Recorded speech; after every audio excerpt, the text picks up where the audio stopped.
properly set up. Where can I put you guys? Not there. All right, that's gonna have to do for now. So, all right. As usual, my name is Jorge Mendoza. We're gonna be talking about something I'm going through right now. Actually, it's not gonna be a lesson,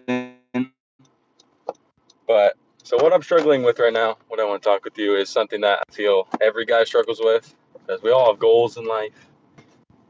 Some of us don't want to be the richest. Maybe it's, you want to get better at running, or you want to get better at a sport or something. We all have goals.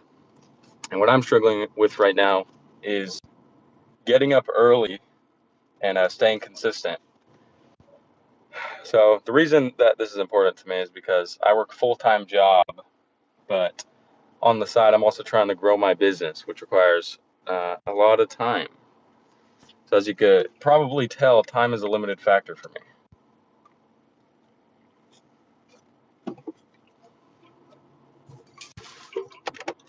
And I want to talk about how are we supposed to choose to do the uncomfortable thing when we have such comfortable options nowadays.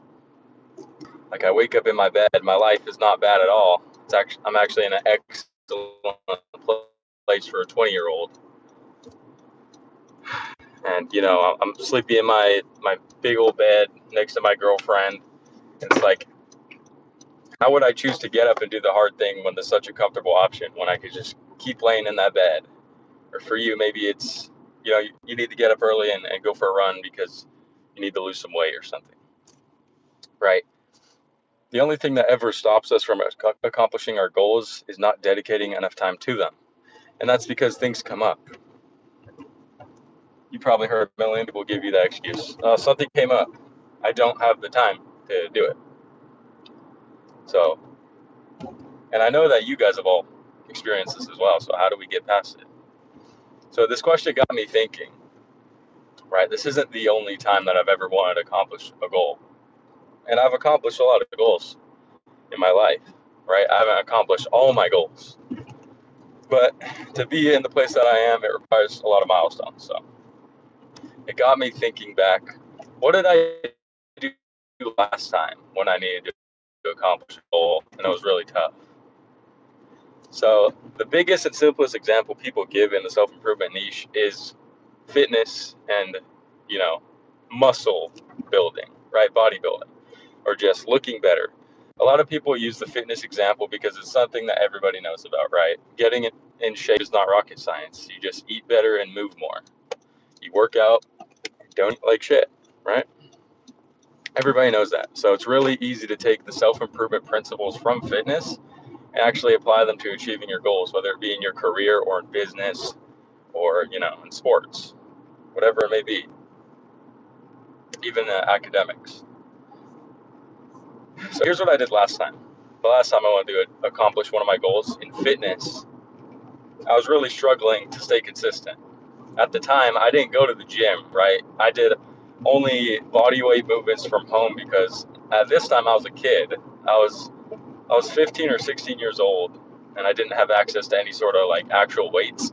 So all the exercises I had to do were body weight movements, like push-ups and sit-ups and things like that. So I think the most important thing you could do to audit whether or not you actually want to achieve this goal is to reinforce why you want to do it, right? A lot of people, they have these goals. I want to lose weight, but it doesn't mean anything to them, right? They just saw a picture on Instagram of somebody who was really, in shape, and they're like, I got to be like that guy. I want to lose some weight. That means nothing. That goal means absolutely nothing to anybody, right? You just telling people I want to lose weight. If you can actually test this, you can ask people like, okay, why do you want to lose the weight? They're going to say, oh, I want to look better. That's not a very compelling goal. You're not going to actually choose to not do uncomfortable things and choose to stay consistent if you have no reason, if you have no compelling statement to achieve your goals, right? So what was the reason that I wanted to get fit? I actually had to think about that one for a second because this was 6 or 7 years ago, maybe even 8 years ago now. No, so 7 years ago. So why did I want to get in shape? I wanted to get in shape because I wanted to be healthy, right? I grew up with asthma. I've always had, you know, like disadvantaged cardiovascular health. So I've always wanted to have that advantage. I've always wanted to push myself. I've always wanted to see if I could do it. But the real reason was because I didn't have a father figure in my life, right? And I want to be that kind of person for my kid.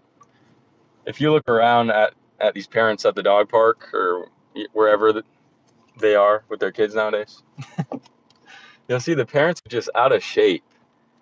And I don't want to be that guy when I have kids, right? I want to be in shape. I want to be the guy that all the kids say, Dad, look at that guy. Like, I want to inspire people because I didn't really have anybody for that to inspire me. And for me, that was a compelling enough reason to actually get consistent and, you know, become fit, become decently fit. So I've been consistent in the gym for about 4 or 5 years, I would say. I was able to get consistent doing those body weight movements just because I reinforced why this mattered to me. So, yeah, if you're here listening to this, comment down below, what's your biggest goal for the year? Or in the next 3 months, if you could only accomplish one thing, what would it be?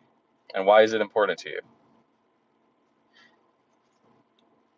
So, yeah, some important goals for me, for example, is staying consistent and taking the time to dedicate to my business. As I said in the beginning, the problem for me right now is getting up early, right? And it's not because I'm lazy, it's because it's genuinely hard. So my sleep schedule is I go to bed at roughly 11 p.m., 10:30 to 11 p.m., and then I wake up at 4:30. And if you do the math on that, that's actually 5.5 to 6 hours of sleep.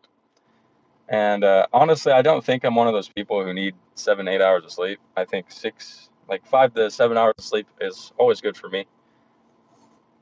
But it's really just staying consistent, right? As I said, how are you supposed to choose to do the hard thing when you have such comfortable options like at your hands? They're so easy to pick. It's so easy to say, I'll just get up in an hour and I'll do it. And then you end up sleeping, another 3 hours. And you don't actually do all those things that you said you would do. So I hope you got some value from this. I just wanted to share, what I'm struggling with and how I work through it so that you guys could benefit from it. And if you want to see more like this, I'm going to post this video on my YouTube channel. So subscribe so you can leave a comment on that video and I can help you out in the next video. See you guys in the next one.